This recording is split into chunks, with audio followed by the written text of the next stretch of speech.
Greetings, greetings, greetings. Welcome back, welcome back, welcome back to my channel, Rankin One, The Chronicles. I'll be your host, Rankin. And for those of you who here for the first time, welcome. For those of you who've been here before, welcome back.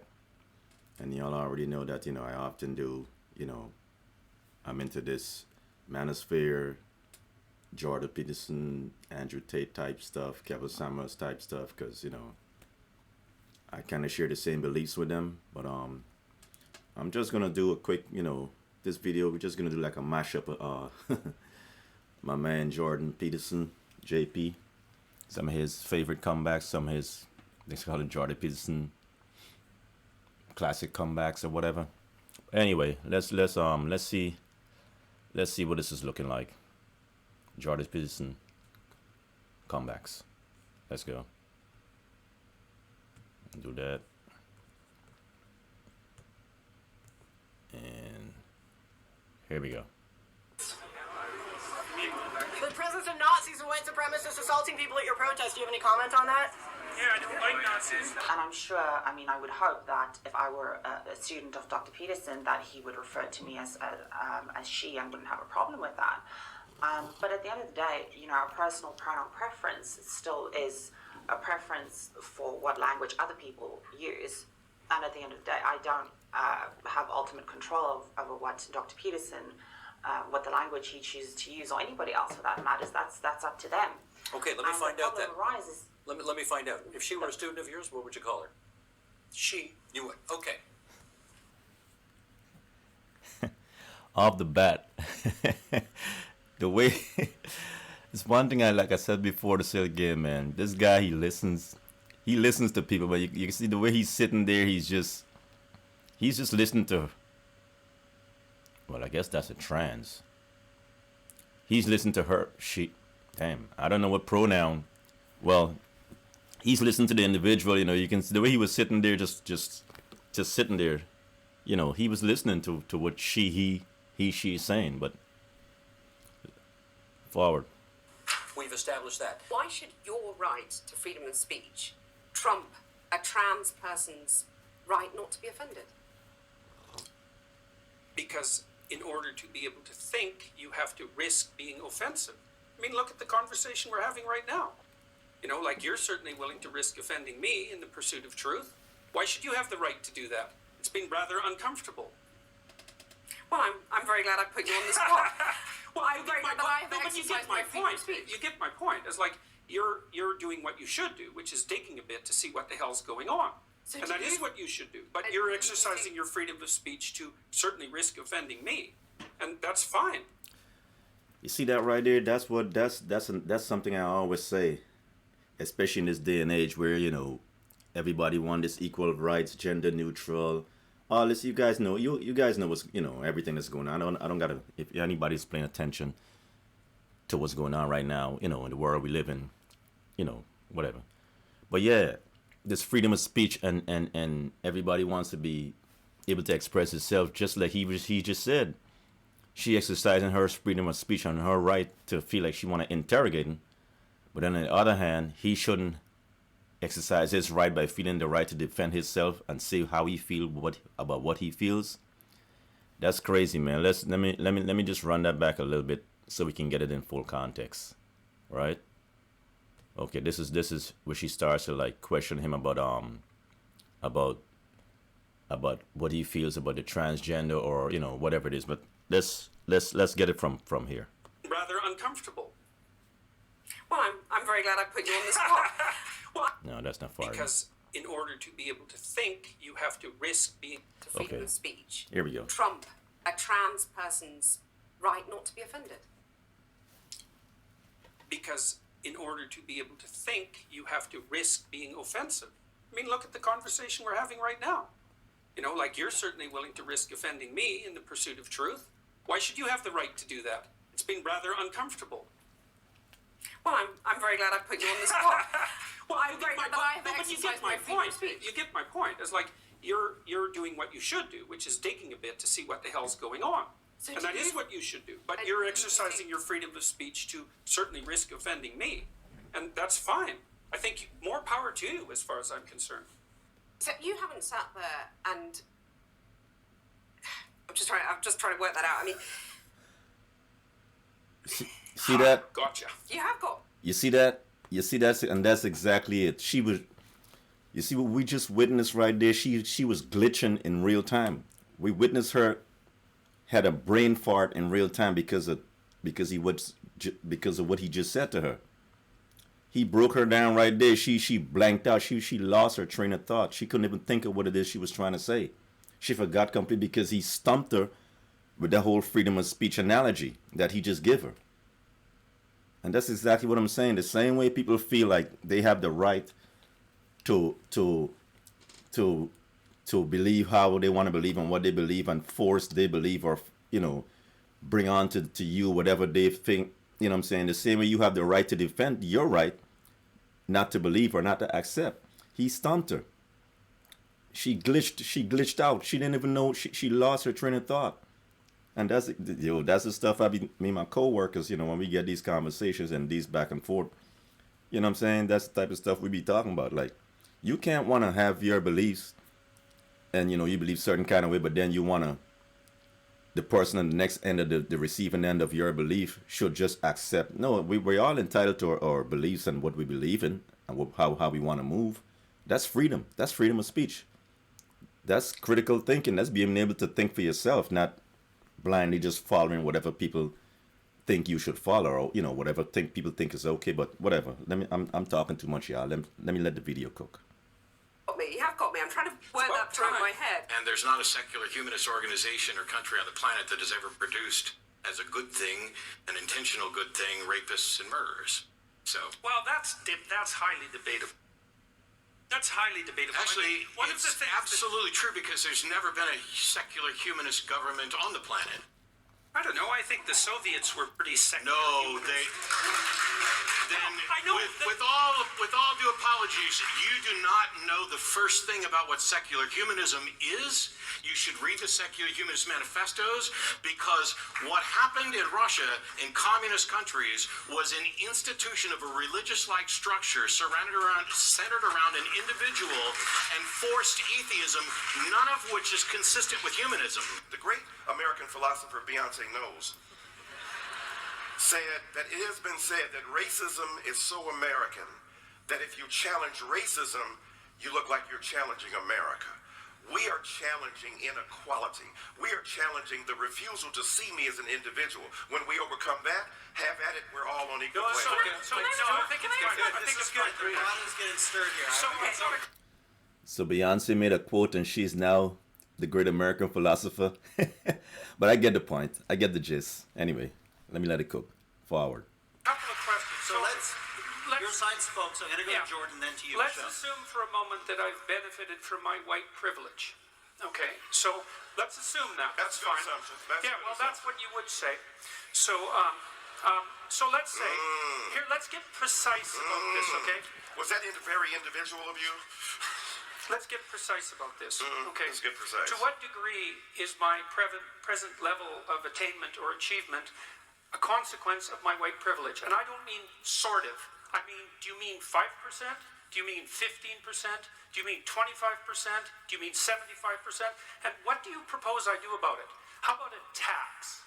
How about a tax that's like specialized for me so that I can account for my damn privilege, You're so that I talking can great stop shit right hearing now. about it? Now, let's get precise about one other thing.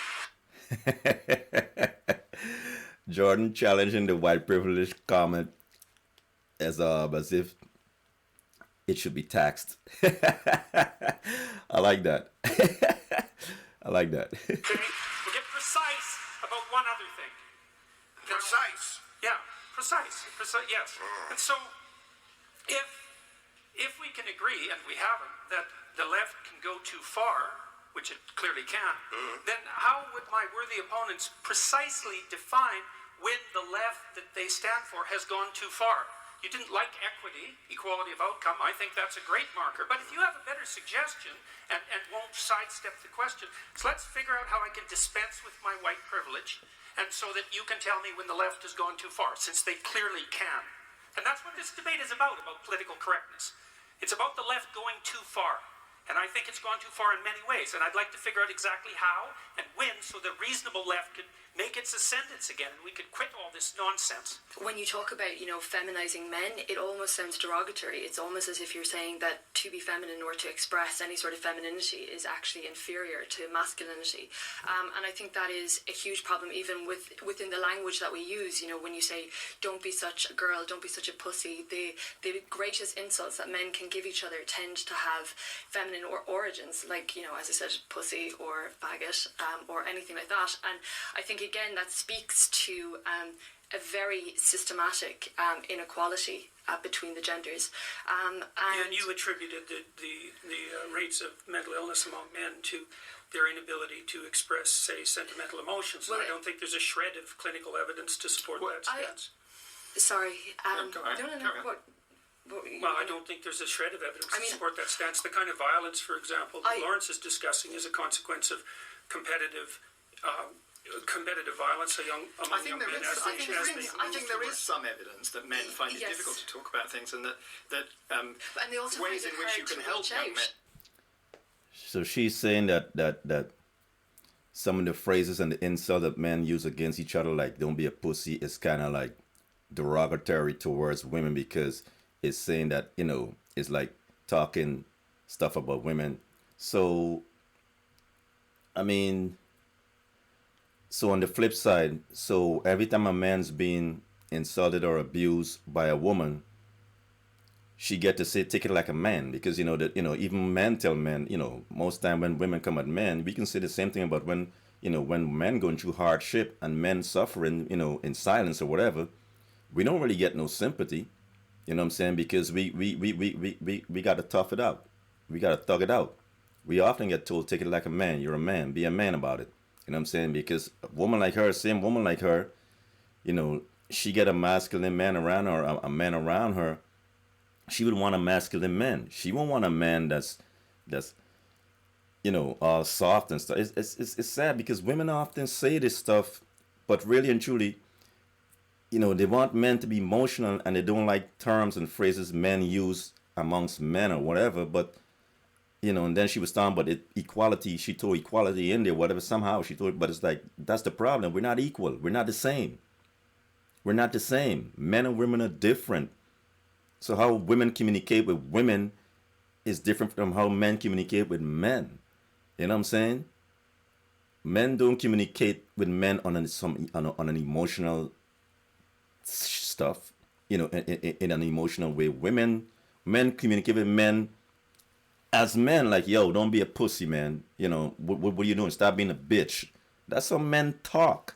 Women, on the other hand, women coddling. Oh, girl, it's okay, girl. You'll be okay. Just cry it out. That's how women talk.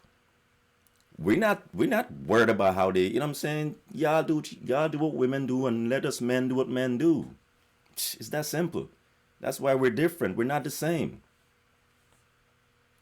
Nonsense. To talk about things.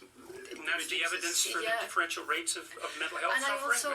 I also don't think when you're talking about things being so innate, Judith Butler would have said that, gender is a construct, that gender is a performance. Well, Judith Butler doesn't know what she's talking about in the least, so I don't accept that. That's interesting, but she's no scientist, she doesn't know the psychological literature. And this is all under the influence, you say, of postmodernism and neo-Marxism. Yeah, but aren't those things two separate things? They're completely separate. And this is something I've been criticized for. Dr. Peterson doesn't understand the difference between neo-Marxism and postmodernism. It's like, I understand the difference perfectly well. It isn't me that's conflating them. It turns out that the people who push postmodern doctrines in the university almost always ally themselves with a Marxist viewpoint. And that is logically incoherent. But I would say the postmodernists really don't give a damn for logical coherence because they regard that as part of the oppressive, patriarchal, Eurocentric view of the world. The idea that there's an objective reality and all of that, and that you can deal with it with logic. You accept this oppression narrative without question. 120 years ago... I don't accept anything without question. I'm just telling you a fact. That's not a fact. Yes, it is. No, it's not. Women were expected to stay home and take care of the kids and cook a meal. That's Women didn't have reliable birth control until 1960. You know, don't you think that played a role? Don't you think the fact that they didn't have reliable care for Are you their blaming menstrual women cycles? for not being allowed to lead countries, to lead nations? Because they They didn't were have... allowed to lead nations. There were queens in many countries. I think you have no idea how much this oppression narrative has saturated your thinking. Why do you think it is that so much of what you say is so very popular with the alt-right? It isn't. And you don't have any evidence for that at all. More than evidence that alt-right people Daily watch this Stormer, shit. Neonite Yeah, website, that's the Savior one of I'm going Western on. Civilization. Oh, well, that was all. Pause this for a minute. The clip before this one where the guy was talking about women, you know, women leading nation and, you know, this type of stuff. Like, women's rights is cool and all that, you know what I'm saying? Women should have the right to vote and do all this stuff, but women leading nation, I mean, I don't know. That'll be an emotional roller coaster because women, yes, women are capable of doing a lot of stuff men can do, but women often, by nature, don't deal with pressure and stress as well as men do. You know, a lot of time you put a lot of responsibility on women so far as being in control or being the overseer or being in control of something. They crack on the pressure way sooner than men. So I don't know if, women ruling an entire nation is such a good idea. My opinion, some people might argue different, but my opinion, we're all entitled to it. But I'm gonna give an example. Most times, if you ask most women that work in like corporate and stuff, or even in most workforces, almost 8 out of 10 women will tell you they'd rather work for a male boss or have a male supervisor, because when you got a woman in charge leading, it's always drama. Like it's always a lot of drama that comes with when women leading, and women themselves will tell you that. A lot of women say, "Man, I can't stand this witch. I can't stand work," because women, the emotions and when they're on this cycle, they get real moody and stuff. They're really emotional and they just lash out. So a lot of women themselves will tell you that they would prefer to be supervised or work under a man's leadership. You know what I'm saying? Not saying a woman is not capable of leading. Yes, they are. But I'm just saying they don't do well under pressure. And in the grander scheme, in the wider picture, in the bigger scheme of things, it's, what I'm saying, is better for, because, men are just built for pressure. We're built for stress and struggles and pressure. Women are built for nurturing and raising, what I'm saying, and grooming and stuff. That's just the gender roles. That's not me talking shit about women. You know what I'm saying? That's not me being misandrous or being misandry or whatever, you know what I'm saying? Or being misogynistic or whatever, Yeah, that's facts, man. Shoulders make for stress. Hips are made for carrying babies and rearing children. Hence why women got the hips. Yeah, that's for childbearing, the term childbearing hips. And men got broad shoulders, like men have big broad shoulder guy. Yeah, because shoulders is for carrying weight, stress, and loads. That's what men are built for. That's the difference. But some women will argue, oh, we can do this. We know y'all are capable to do it, but y'all don't do it well as men do. So instead of just trying to find out how well y'all gonna not do it, just let men continue doing what men do and women do what women do. And the world will be a better place. Forward. I done talked too long about that shit. Let's go. Taken apart today by a number of Jewish publications, by the way, showing that, first of all, that was all satirical commentary on the part of the alt-right, directed at taking me down, for example. And there was an alt-right article yesterday published saying that I was a Jewish stooge and shill. So this is absolute nonsense, and I don't appeal primarily to the alt-right. There's no evidence for that at all. It's the proclivity of... I never said primarily, Jordan. What I'm interested in is why you think that you get the reaction that you do from the alt-right. Looking at the Kathy Newman documentary. What reaction? Interview. There's 10 million people watched that and commented on it. talking about what I saw, and I'm curious to know what your reaction was to the glee with which the alt-right seized upon that incident. I don't accept Should we deal with the death threats? I mean, I think I don't accept the concept that it was the alt-right that was doing this. There were 10 million people who commented on that video, and about 95% of them commented negatively on Kathy Newman's behavior. You think there's 10 million alt-right trolls watching that? I see very little of the pursuit of justice. I see his point. I see, and that last sentence within that statement is exactly his point. Out of 10, he says over 10 million people commented on that whole thing. So what you're saying is that there were 10 million people, 10 million alt-right people on there? She don't know that. So basically what he's saying, out of 10 million, you don't know how many people in there, you know, a couple, 400 or 500 people maybe had, you know, had a leaning alt-right type weight in the comment section. So you want to just hold on to that and forget the other gazillion, you know, half a million people that just, you know what I'm saying? You can't, it's no balance there. Because it was over 10 million people in the comments. So you can't say the alt-right. Did you identify all 10 million people in that comment section as being alt-right? So she can't make that argument with when there's that many, you know what I'm saying? I see what he's saying. I get the point. Characterizing the modern university, I see a tremendous amount of the pursuit of vengeance for things that don't even deserve to have vengeance extracted for them. So give me an example of what doesn't deserve vengeance. How about the existence of the patriarchy? But you don't mean now that women have not suffered injustices in Britain. Virginia Woolf couldn't go to university, or rather she couldn't get a degree. Women have been excluded in all kinds of ways from social situations, have they not? Yes, but people have been excluded from social situations in all kinds of ways, and I don't like the narrative, the social historical injustice narrative as a way of looking at the world.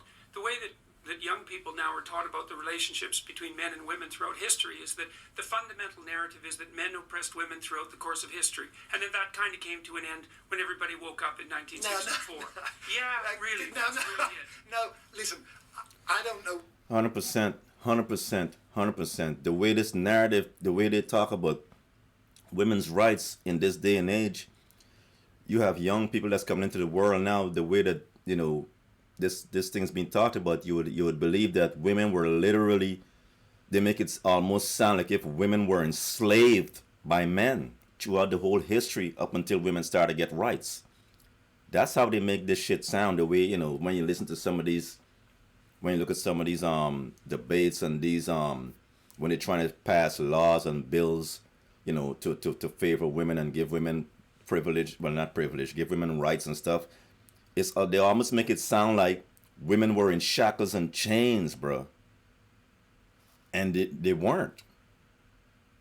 They weren't. Women weren't shackled out. They almost make it sound, if you listen to some of these programs and some of these things, they make it sound like women were literally enslaved. Women weren't enslaved. Women weren't shackled. Women had their freedoms.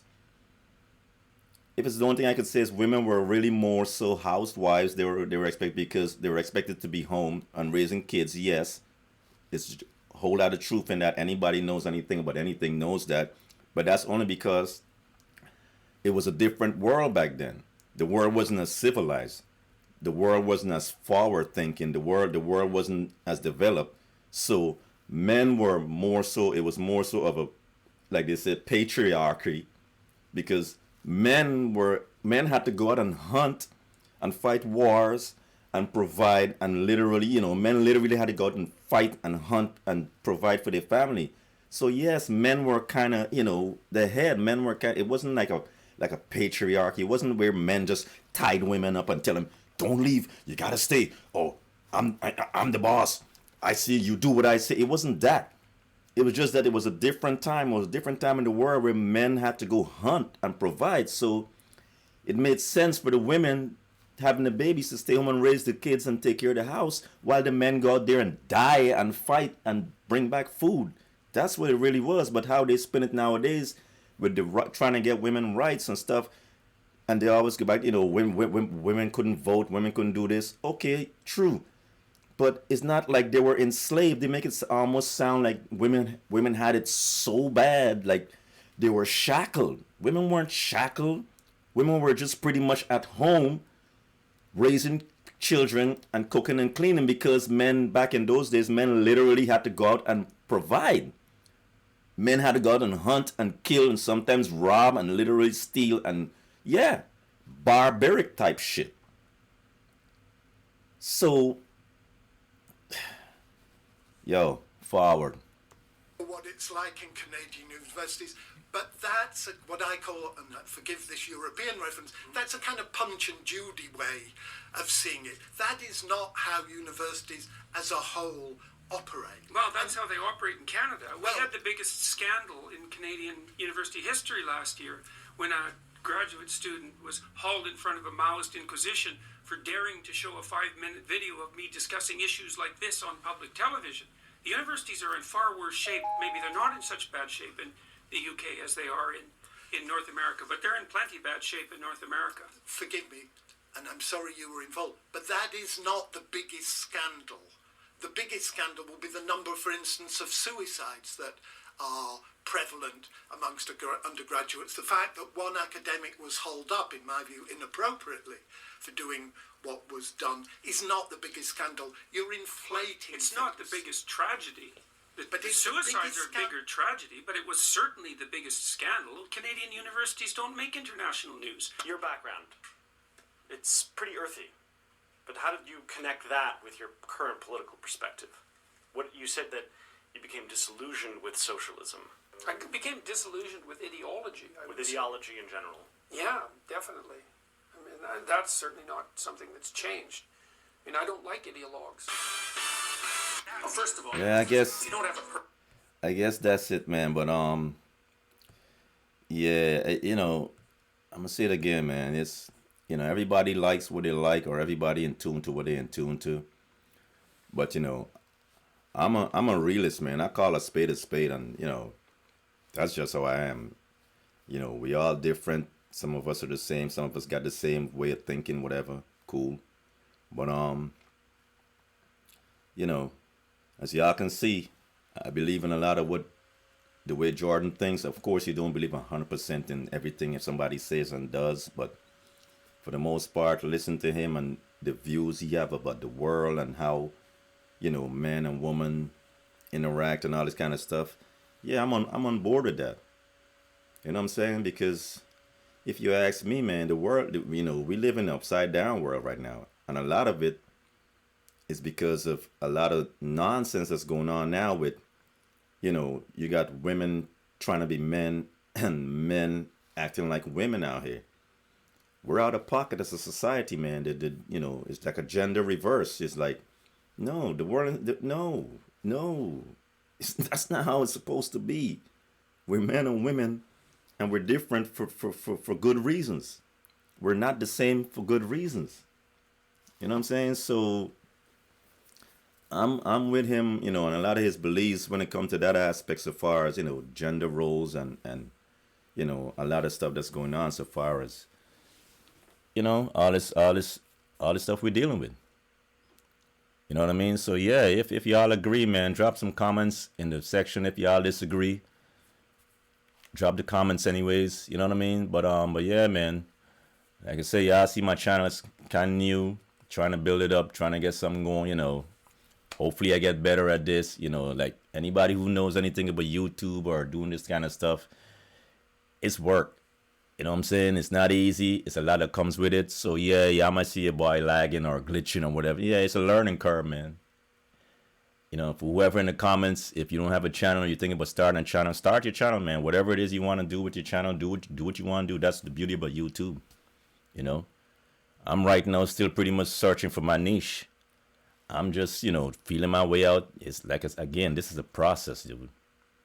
You know what I'm saying? So just so y'all know, man, if y'all see me fumbling or misspeaking or mispronouncing, it's because part of it is that, you know, you're on camera, you're kind of talking to a camera. It's like you feel sometimes like you're talking to yourself, but it's people on the other side of the camera, obviously, when people watch the video. But when you're making your videos, yeah, you pretty much got to go outside yourself to be on camera and have a conversation almost like with a camera and a mic or whatever.